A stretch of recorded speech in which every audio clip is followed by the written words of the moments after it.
Hello, movie lovers, and welcome to episode 2 of our Christmas Carol reviews. Now, if you don't know exactly what's going on here, make sure you click the link down in the description. It'll take you back to the introduction, and you can find out exactly how this is going to work. So, as promised, today is not exactly about a Christmas Carol or any sort of adaptation of that. It is about the brand new movie, The Man Who Invented Christmas, which is a story written about how Charles Dickens wrote A Christmas Carol and the circumstances around it. Now, before I go any farther, I want to tell you I'm not commenting on it, how historically accurate this is. I don't really know how historically accurate it is. I'm just commenting on this movie, how the movie was, and how it all came about. So the way that this was written out was actually quite brilliant. It took the entire Christmas story and actually put characters of that into the Charles Dickens life. It actually put people out in the real world that reminded him of this sort of thing. And it opens up showing his success with Oliver Twist. And if you don't know much about Charles Dickens, he wrote 3 more books in the next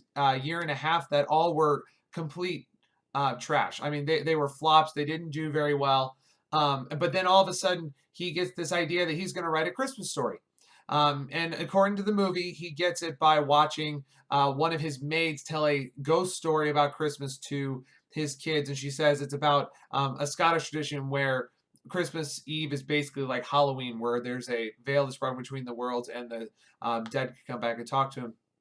So he gets this idea and he decides to write the story. And over the next couple scenes, it goes through how he meets sort of the Scrooge type character, how he's going to get that and everything else.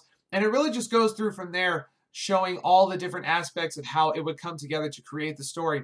And then the best line that I think came up with all of it is when he was talking about coming up with names of characters. And he had this line where if you think of the name of the character will appear. And then all of a sudden he comes up with like Scrimple something. I don't even remember all the names, but he comes up with all these names that are not Scrooge, and all of a sudden he says Scrooge and does this like hand thing towards the camera, kind of like what I'm doing now. I don't know. It was really done well by Dan Stevens. I can't really mimic it, but he says Scrooge, and all of a sudden, bam, who is this? And Christopher Plummer is standing there playing the character of Scrooge.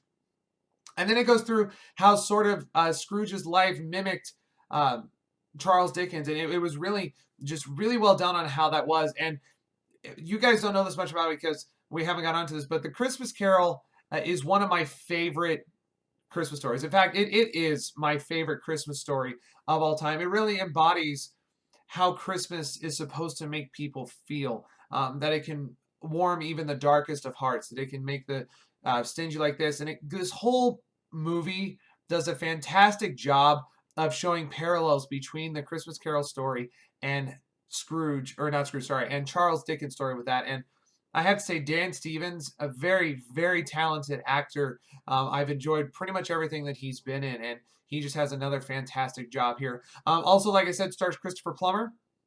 If you don't know who Christopher Plummer is, he played Captain Von Trapp back in The Sound of Music and does many things since then. He's a very, very well-known actor, very good at his job, and he plays the Scrooge character for all of that. And then the other big name in this one is Jonathan Pryce, who plays Scrooge or Charles Dickens' father through all of that. Sorry, I'm getting the names mixed up because of the main character and how it was really done. But it was a great movie. I highly recommend it. I don't think it got as popular of other as other movies out at this time. I think that's mostly because of the society that we live in. In fact, it was a society that was mentioned a little bit in the movie itself. Christmas just doesn't sell. There's so much that's going on the outside that some people don't want to be taken away from them. They don't want to have this happiness because it'll just come back and hurt them when they realize that it's not the real world. But I feel like this is actually the opposite of an effect. If you watch this and pay attention, it actually follows everything quite well. So you really need to check it out. It may or may not be in theaters where you are. Like I said, there was very few theaters up here where I am that actually showed it. My wife and I had to drive 45 minutes when we have a theater 5 minutes away to go actually see this. So but if you get a chance to see it, I would highly, highly recommend it. It really does a great job showing those parallels. And I'm assuming that at least some of the aspects of Scrooge's life, or not Scrooge's, I did it again. Sorry, some of the aspects of Charles Dickens' life are mirroring Scrooge in the way that they did. And now, obviously, it's probably been Hollywooded up slightly to give a little bit of effect. So let's get on to the part that everybody knows and loves.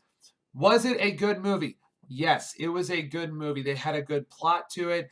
The actors, like I said, did a great job. Even the unknown ones, the children actors, some of the other minor characters, they did a great job at following their roles and how everything fits in, which is very well put together. The music was really well done. It was a relatively unknown name, which for the life of me, I'm just drawing a blank on, so it'll end up right here to show when this is posted. But one take, I don't want to look it up, and I feel really bad about that. But he did a great job. It kind of reminds you a little bit of like the Robert Downey Jr.'s Sherlock Holmes meets normal Christmas type music. Everything. It was fantastically done. I really enjoyed everything.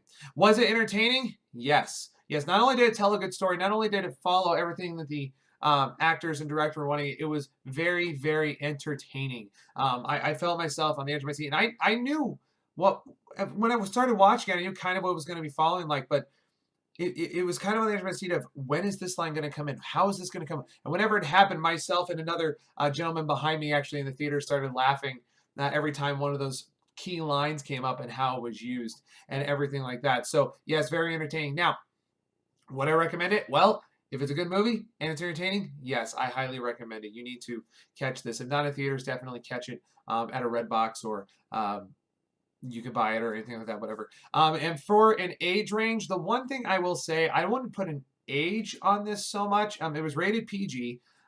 There were a couple aspects that maybe the really, really young wouldn't appreciate. So I'd say maybe 7 or 8 for an age. But the one thing I will say is don't let this be the first Christmas Carol anything that your child sees. If you want to show them this film, make sure they see a different one.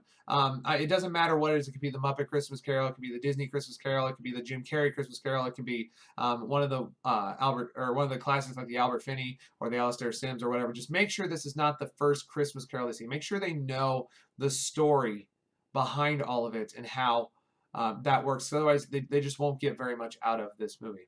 So anyway, that was The Man Who Invented Christmas. Like I said, great movie. Definitely need to check it out if you get a chance. Thanks for watching, guys. Be sure to like, comment, and subscribe. God bless all of you, and that's a wrap.